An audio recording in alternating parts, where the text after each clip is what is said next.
Paradise. Fermain Bay.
Still a bit too much tide here. Was slightly early.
After waiting around for a couple of hours for the tide to slacken just a little bit more, we decide to get back in the water.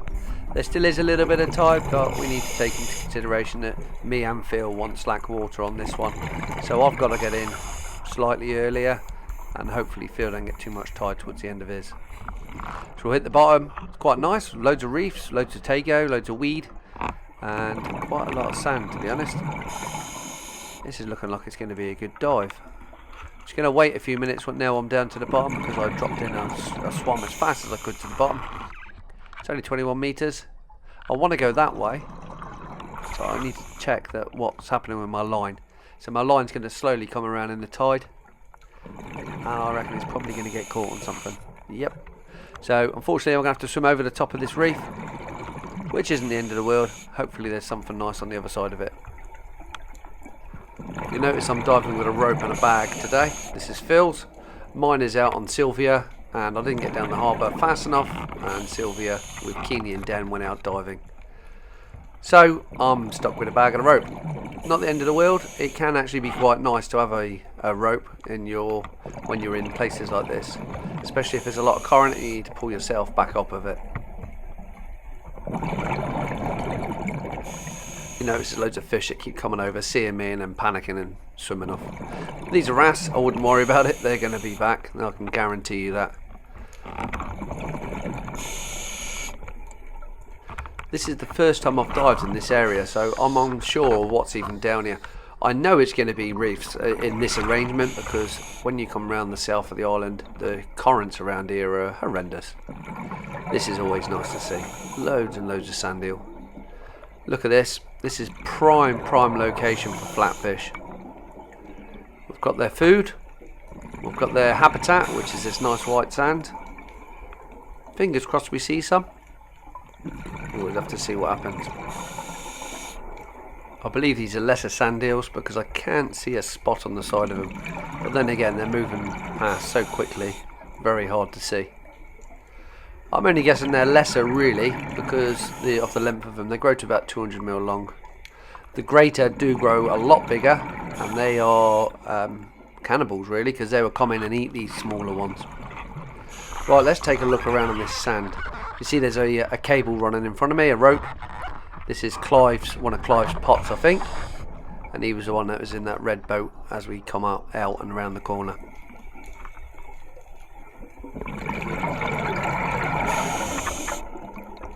As you know, if you've watched the channel before, I can just sit and watch these fish forever.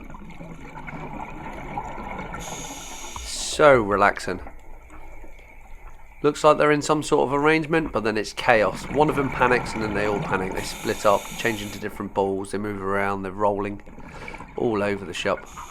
I'm going to take a look in this white soft sand. You can see there's a bit of current by that pot rope that's wobbling around in the tide. I think I'm going to go over to the next reef. My buff is trying to pull me that way anyway, so let's get over the top of this and see if we've got another nice soft sand area. There's quite a lot on these reefs. No different to what we see around the corner, to be honest. There's loads and loads of wrasse trying to come up and say hello at the moment.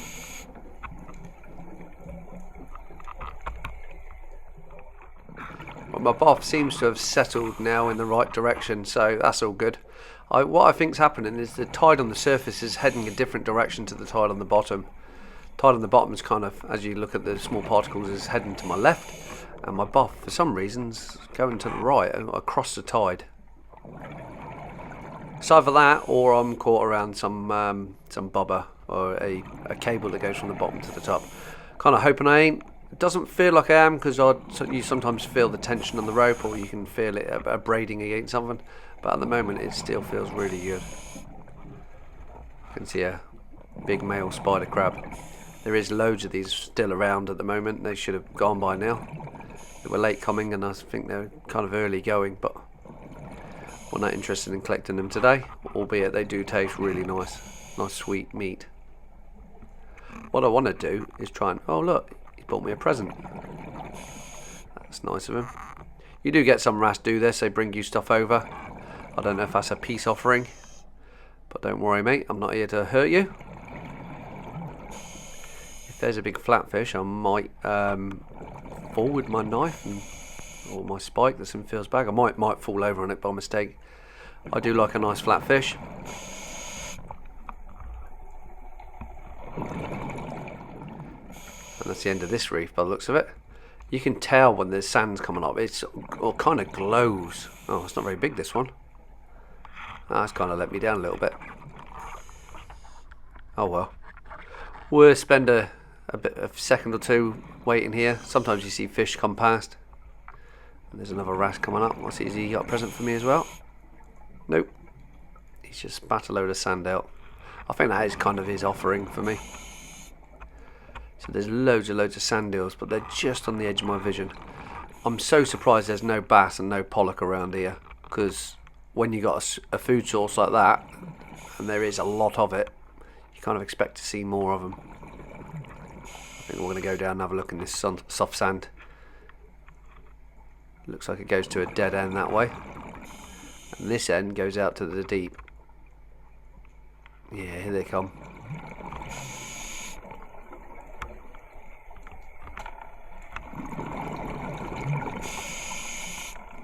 I'd say this area is pretty good in terms of where we'd find flatfish. It's a little bit rocky actually in the middle. They tend to like to have a bigger, flatter area, in my own opinion, because I'm not a flatfish expert, but I've seen a few over the years, and this is the kind of sand they like to be in.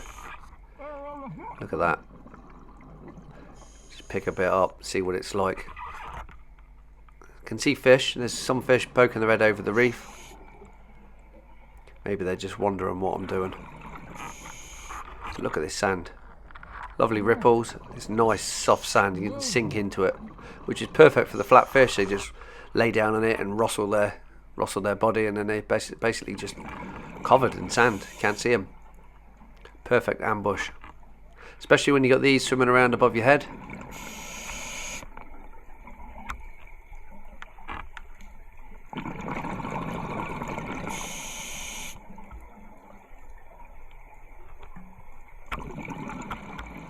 They vary in size. The smaller ones being at the bottom, they're about 50mm, and the larger ones up to 200mm above. So there must be some sort of pecking order in these fish.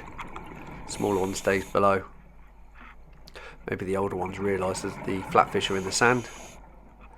It's not just the flatfish, there's be monkfish and ray as well. It's awesome. So much chaos.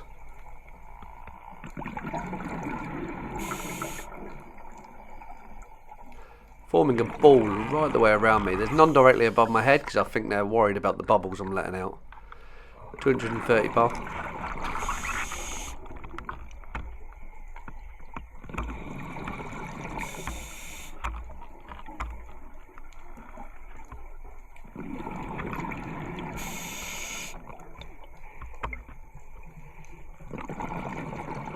Surprised there isn't any larger fish trying to eat them. Well, here we go, look. There's a large pollock. You can tell it's a pollock marl off the shape of it. It's like a big triangle. Everything on it is very triangulated. Its tail, its dorsal fin, the fin that's pectoral fin, its head. He's not sure what to make of me. No, he's gone. That's a shame. Wouldn't mind wanting to film him a bit more. I can't tell if this rockfish is the same one that's been following me the whole time, or I'm just picking up friends on the way through.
Unfortunately, I'm swimming up a small valley now and it's getting to a dead end.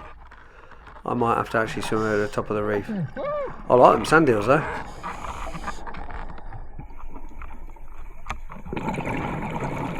Now a piece of plastic like that gets right out into the sea. It's amazing, just shows that plastic gets everywhere.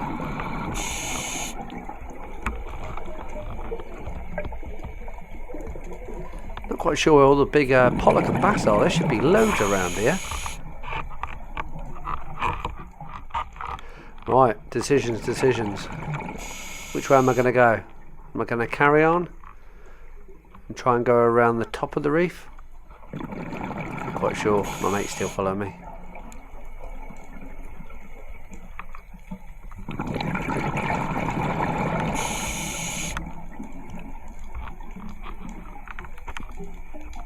That's right, go ahead and tell me what's up there. Let me know.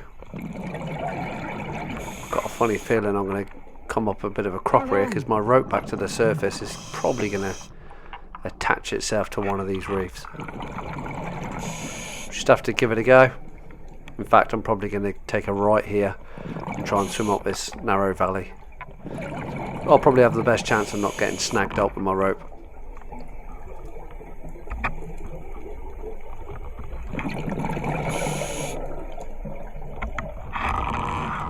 Not quite sure if that was the same wrasse or not.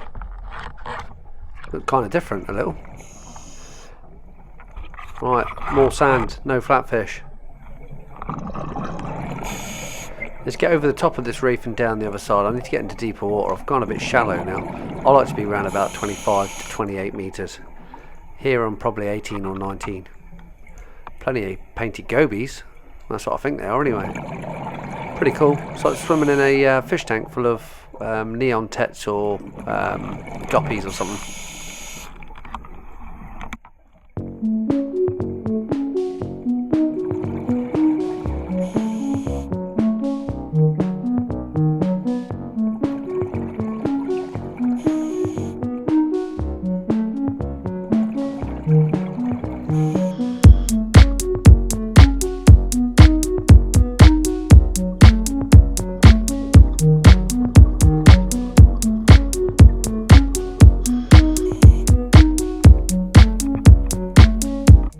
And I'm tangled.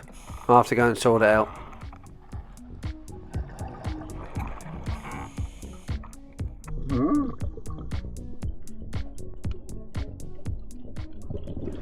Ah, makes sense now. I've got a whole posse of wrasse following me. No wonder why they all look slightly different.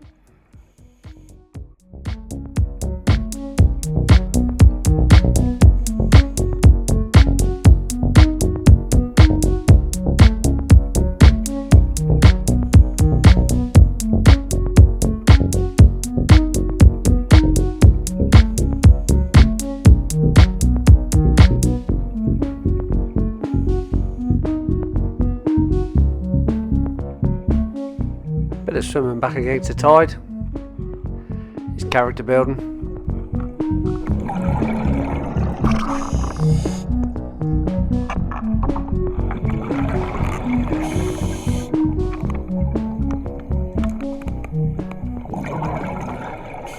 That's all it was. There's no way I was going to pull it, obviously. To get out of that I would have had to pull the top of the reef off, which wasn't going to happen.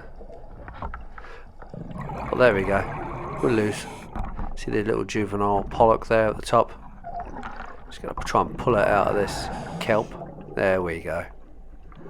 We're off again. Right, what I need to do, and on top of the reef there seems like to be a lot more tide than there was at the bottom. What I need to do is I need to get deeper again. Too shallow, right on the top of the reef. I mean, all this kelp gets in the way. I want to start getting a bit of depth again.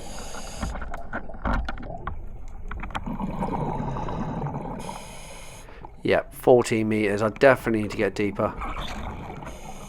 We're not going to see much up here. We might see some pelagic fish. So some of the fish that swim in a mid-water column. Some bass and some pollock. But there's no big one, so I want to go deep again. On this reef, I know I'm going exactly due east. And I know to the south is going to be deeper water. So I'll kind of head in that general direction. I know the tide is heading east, so I kind of swim against the tide a little bit. It's weird because the tide is going in different directions. Whichever way I swim, I seem to be going into the tide. That's probably because there's loads of heads, and as the water hits them, it kind of wraps around them and goes back on itself. Here we go. So I'm trying to get off the top of this reef into deeper water.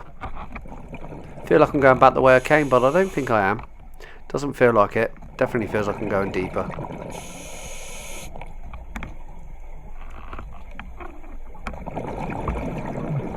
I've only seen a couple of sea urchins so far. There's another one down here. These are normally everywhere, especially on rocks like this, reefs like this. Maybe there's just possibly too much tide for them.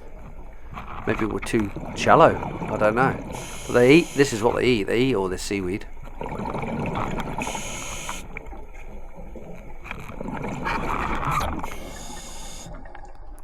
This is a good sign. All these valleys tend to head back out into deep water. That's my logic. So I'm going to go drop down into it. There's someone's old pot rope there by the looks of it. Yeah, it's all tangled up. So yeah, my logic is to get deeper I need to follow one of these sandy valleys down. This is running parallel to the cliff edge, which is obviously on the surface and right behind us. Yes, this is where we need to be. Looks like it drops off. Waiting for my rockfish to follow me. One of them's come anyway. Oh no, I got two still. That's good. Let's get down deeper. I haven't seen any scallop shells yet. There's an oyster shell there, but not that I'm after scallops today. And we're going to have a sea urchin. Yeah, this is definitely where we need to be. On the boulder field.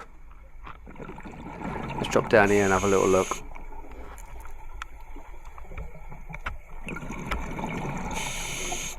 Again, it's completely... Oh, there's loads of sea urchins now. Maybe just we weren't deep enough.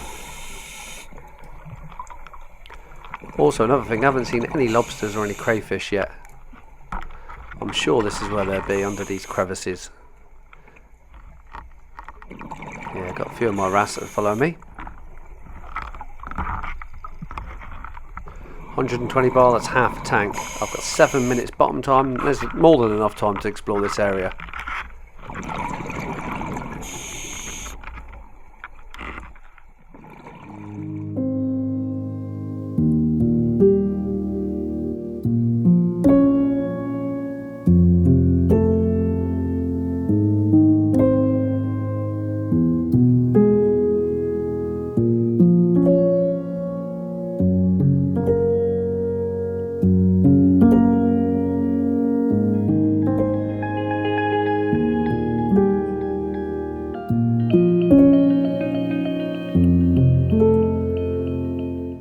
Oh, look at that. It's a dead crayfish. Turn my lights on and have a quick look at this.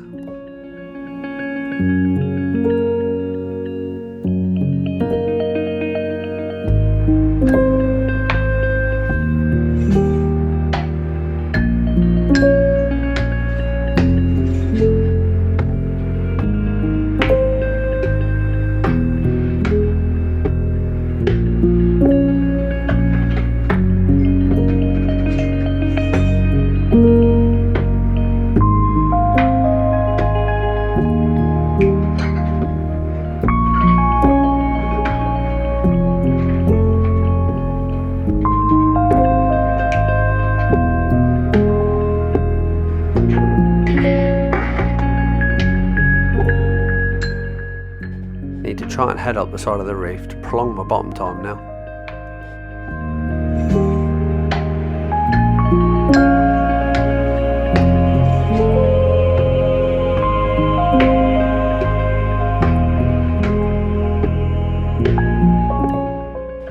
Looks like an octopus hold. Or maybe, I haven't got time to look. Got to carry on up the reef.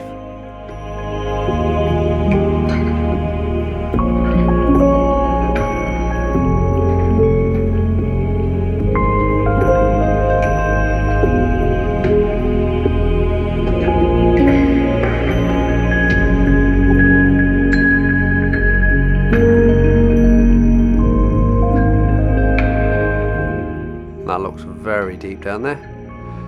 Won't be going down that way.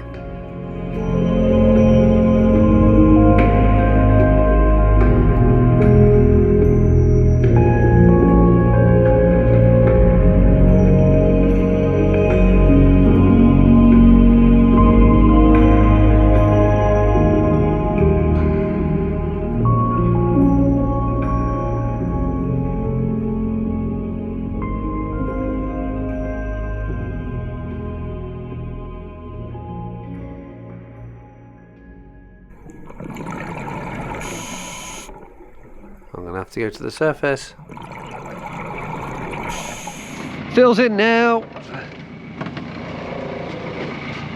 That was get the dirt off the lens. That was absolutely amazing. I absolutely love that. The sandy parts are nice, crystal clear. The water, all the tiny little sand hill all around me. And as I was going through the reefs, turn around at one point, I had about 6 or 7 wrasse following me. They do tend to do that.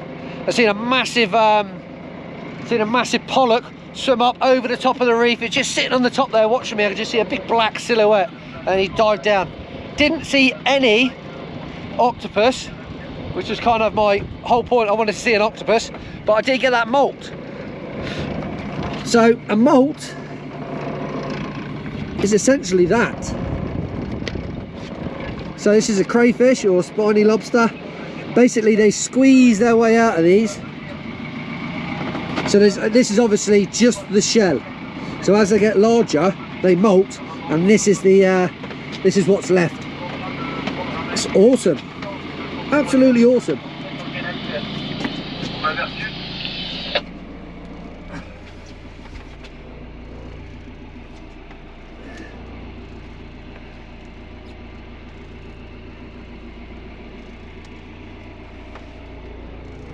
Just keep an eye on Phil.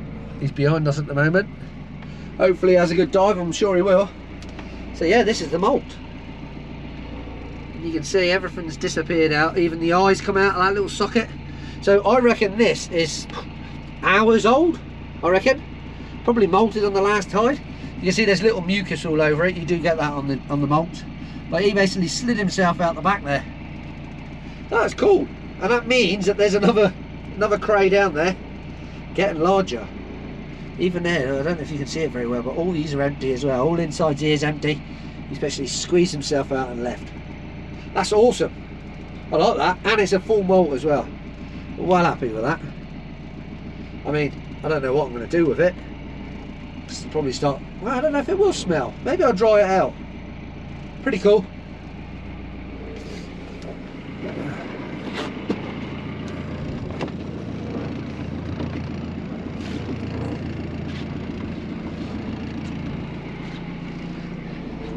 Now if that was a real one, if it was a real cray, I'd get in trouble, because you're not allowed as a diver to take crays, which is good. I think they should lay off of them for a few years, but apparently the stock's now so good that the fishermen can have them. And fair play to him. If I want to make a bit of extra money, everything else has gone up, the price of fuel's gone up, labour's gone up. So, and if there's something else, you know, a little bonus, a little cherry on the cake there, fair play. But there's loads around. It's good. Good for the future.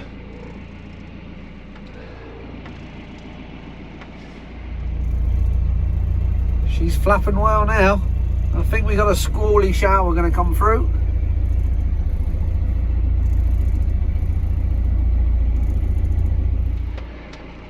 Hope Phil had a good dive. Looks like he did. He kind of followed the same route I did, which was that was the plan, to be honest.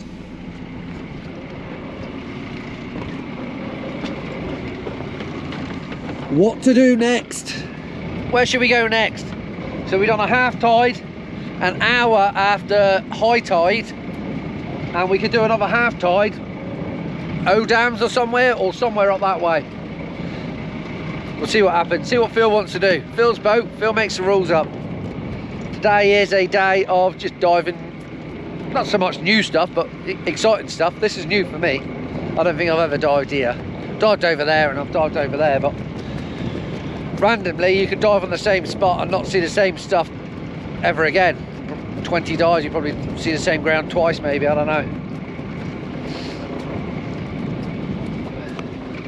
Just waiting for him. Thanks for watching that one, and there will be a part 3, so stay tuned. Oh, and I'll catch you on the next tide too.